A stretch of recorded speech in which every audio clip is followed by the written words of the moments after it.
तो कैसे हैं आप सब। मैं आपका स्वागत करता हूं अपने यूट्यूब चैनल इंदौर की पाठशाला पर। जी हाँ, आपका अपना यूट्यूब चैनल, और हम लेकर आए हैं बीकॉम फाइनल ईयर के लिए जीएसटी एंड कस्टम ड्यूटी का इम्पॉर्टेंट आईएमपी सेक्शन, जो हिंदी मीडियम वाले स्टूडेंट के लिए है। इंग्लिश मीडियम में ऑलरेडी वीडियो अपलोडेड है। आप हिंदी मीडियम वाले स्टूडेंट्स के लिए स्पेशली मैं ऑन डिमांड लेकर आया हूँ। तो जल्दी से वीडियो स्टार्ट करने के पहले आप सारे अपने ग्रुप्स में शेयर कर दीजिए, कॉलेज ग्रुप में शेयर कर दीजिए। जो भी हिंदी मीडियम वाला बच्चा आपके कांटेक्ट में है उसको शेयर कर दीजिए, ताकि वो भी इस वीडियो का लाभ उठा सके। और जीएसटी से जुड़ी मैंने 2 और वीडियो अपलोड की हैं। उसमें अप्रैल 2022 का, जी हाँ अप्रैल 2022 का पेपर भी मैं डाल चुका हूँ। उसकी लिंक भी मैं डिस्क्रिप्शन बॉक्स में डाल दूँगा, या आप प्लेलिस्ट में जाकर चेक कर सकते हैं। तो आइए शुरू करते हैं बहुत जल्दी से। आपके सामने मोस्ट इंपॉर्टेंट क्वेश्चंस। लाइक कीजिए, शेयर कीजिए, और अगर नए हैं सब्सक्राइब करें और बेल आइकन दबाइए। आइए देखो, इकाई फर्स्ट है भारत में जीएसटी का इतिहास, माल एवं सेवा कर की पृष्ठभूमि। बहुत इंपॉर्टेंट है, यहीं से क्वेश्चन बनेगा आपका। एक क्वेश्चन डायरेक्ट आपका यहीं से बनता है कि माल एवं सेवा कर क्या है और इसके लाभ एवं दोष बताइए। ये दोनों को मिलाकर आपका एक क्वेश्चन तो यहीं से बन जाएगा। ये बात ध्यान रखिएगा, ठीक है, ईजी है ये। इसके अलावा सेकंड, विविध परिभाषाएं दीजिए। माल एवं सेवा कर का वर्गीकरण, इसमें आपको परिभाषाएं पूछेंगे माल की, सेवा की, इनपुट टैक्स क्रेडिट की, जॉब वर्क आपके लिए इम्पोर्टेंट है, व्यक्ति, बीजक, कर योग्य व्यक्ति और कर मुक्त पूर्ति। ये जो मैंने बताए हैं वेरी इंपॉर्टेंट हैं। इनके बारे में आपको बहुत अच्छे से पढ़ के जाना है, और ये आपको पेपर में लगातार पूछते ही हैं। इसमें व्यवसाय और व्यवसाय का स्थान, ये टिक कर लीजिएगा। देखिए, जॉब वर्क का क्वेश्चन लगभग आपको हर साल पेपर में पूछा जा चुका है। कर योग्य व्यक्ति का आपको हर साल पूछा जा चुका है। व्यक्ति आप न भी करें, पर कर योग्य व्यक्ति आप ज़रूर कर लीजिएगा। तो माल, सेवाएं, input tax credit, job work, व्यवसाय का स्थान, व्यवसाय, बीजक, कर मुक्त पूर्ति और कर योग्य व्यक्ति। इसके अलावा जीएसटी के संबंधित पदाधिकारी कौन कौन से होते हैं, उनकी शक्तियाँ बताना है। चैप्टर 3 वेरी इंपॉर्टेंट, पूर्ति से क्या आशय है, इसके मूल घटक बताइए, वेरी इंपॉर्टेंट। संयुक्त पूर्ति को समझाइए। नेक्स्ट क्वेश्चन बहुत ज़्यादा ज़रूरी है, कंपोजिशन लेवी की महत्वपूर्ण बातें बताइए। कंपोजिशन लेवी क्या होता है, कंपोजिशन लेवी किस प्रकार काम करता है। इकाई 2 पर हम आते हैं, आपूर्ति एवं प्रदाय का समय। तो ये ध्यान रखना, माल एवं सेवाओं की पूर्ति के समय निर्धारण संबंधित प्रावधान बताइए। इंपॉर्टेंट क्वेश्चन है ये। माल एवं पूर्ति के कर योग्य माल का निर्धारण कैसे करेंगे, इसका न्यूमेरिकल भी पेपर में आपसे पूछा जाता है और पूछा जा सकता है। इनपुट टैक्स क्रेडिट सबसे ज़्यादा इम्पॉर्टेंट क्वेश्चन ये है आपके लिए, इसको ज़रूर करके जाइएगा। नेक्स्ट है, जीएसटी में पंजीयन किस प्रकार होता है।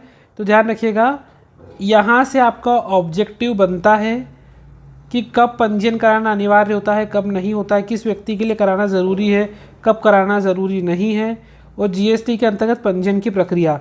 ये 2 क्वेश्चन ऐसे हैं जो यूनिट 2 की जान है। मतलब ये क्वेश्चन यूनिट 2 में से, इन दोनों में से एक क्वेश्चन लगभग आएगा आपको।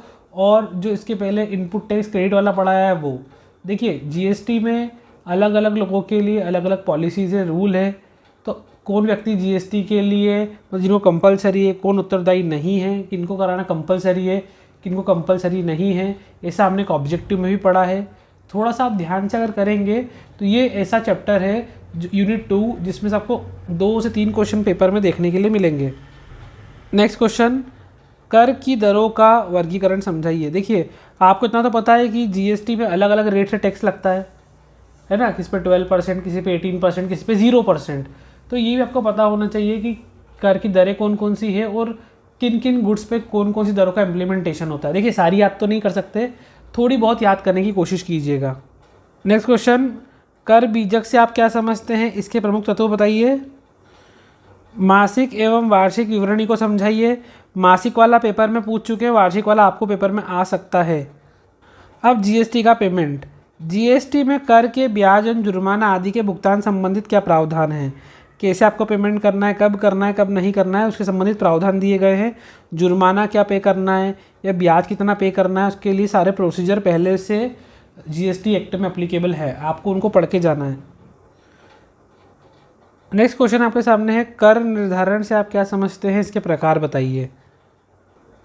देन रिवर्स चार्ज से आप क्या समझते हैं, इसके प्रावधान बताइए। देखिए प्रावधान मैं जानता हूँ बहुत सारे हैं, लेकिन जीएसटी पूरा प्रावधान पर आधारित ही है। यूनिट 3 आपके सामने आ गई, माल एवं सेवा कर संबंधित पंजीकृत व्यक्ति के लेखे एवं विलेखों के संबंधित प्रावधान बताइए। मतलब कौन से उनका अकाउंट्स रखना पड़ते हैं, कौन से रिकॉर्ड रखना पड़ते हैं, और यहाँ से भी आपका ऑब्जेक्टिव बनता है। आपको सारे खातों के नाम याद रखना है ताकि वहाँ से जब ऑब्जेक्टिव बने तो आप आसानी से उनका उत्तर दे सकें। ये क्वेश्चन, जीएसटी में कितने प्रकार के लेखे होते हैं, इनके नाम याद रखिएगा, ओनली नेम, ये आपको एग्जाम में ऑब्जेक्टिव में काम आएंगे। देन कंपोजिशन, विकल्प, दरें एवं व्यवहारिक समस्याएं। कंपोजिशन से आप क्या समझते हैं, इसकी दरें बताइए, इतना करना है आपको, और कंपोजिशन के लाभ और दोष बताइए, इतना करना है, ठीक है। अब यहाँ पर मैं आपको जॉब वर्क के बारे में पहले ही पीछे बता चुका हूँ, तो अगर आप वहीं पे कर लेंगे तो ये डबल से करने की ज़रूरत नहीं है आपको। ये क्वेश्चन वेरी वेरी इंपॉर्टेंट, कर मुक्त माल से आप क्या समझते हैं, इसके अंतर्गत किन सेवाओं और वस्तुओं को शामिल किया जाता है। बहुत बहुत इंपॉर्टेंट क्वेश्चन है ये, पेपर में ज़रूर आएगा कि कौन कौन सा आइटम ऐसे हैं जो टैक्स फ्री है किसके अंदर, जीएसटी के अंदर। यूनिट 4 पर हम आ गए हैं, एकीकृत माल एवं सेवा करों को समझाओ और इसकी विशेषता बताइए। इंपॉर्टेंट क्वेश्चन है ये। फिर अंतर्राज्यीय माल की पूर्ति के कर योग्य मूल्य की गणना आप कैसे करेंगे। इकाई 5 में आ जाओ, तटकर या सीमा शुल्क परिचय। देखो इसमें से क्वेश्चन ज़रूर आपके सामने आएगा। सीमा शुल्क से आप क्या आशय है, इसकी विशेषताएं बताइए, और सीमा शुल्क के महत्व एवं दोषों को बताइए। सीमा शुल्क के अधिनियम के अंतर्गत आयात निर्यात पर प्रतिबंध क्यों लगाए गए। देखो सीमा शुल्क में किन चीज़ों पे आयात और निर्यात पर प्रतिबंध हैं उनके बारे में समझाना है, और यहीं से आपके ऑब्जेक्टिव भी बनेगा। एक परिभाषा लिखने के लिए आपको आती है, आयात, निर्यात, माल और शुल्क योग्य माल। मतलब ये पांचों आपकी परिभाषा इंपॉर्टेंट है आपके लिए। आपको लिखा आता है कि सीमा शुल्क अधिनियम के अंतर्गत इनको परिभाषित कीजिए। चैप्टर है कर योग्य सीमा शुल्क, तो इसके अंतर्गत आपको ध्यान रखना है,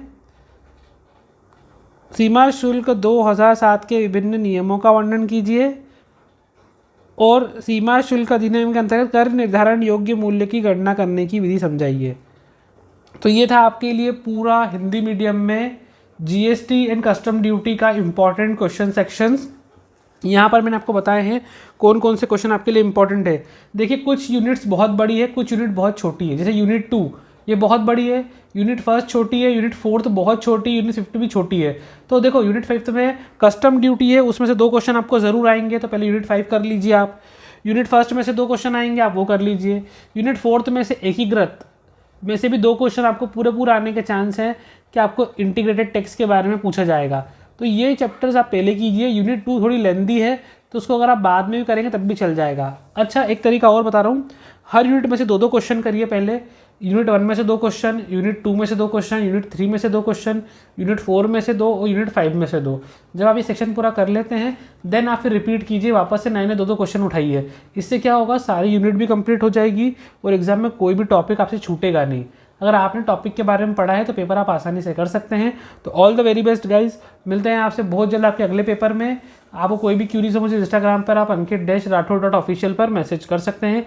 मेरी इंस्टाग्राम आईडी भी मैं डाल दूंगा और आप मेरी वीडियो में चेक भी कर सकते हैं।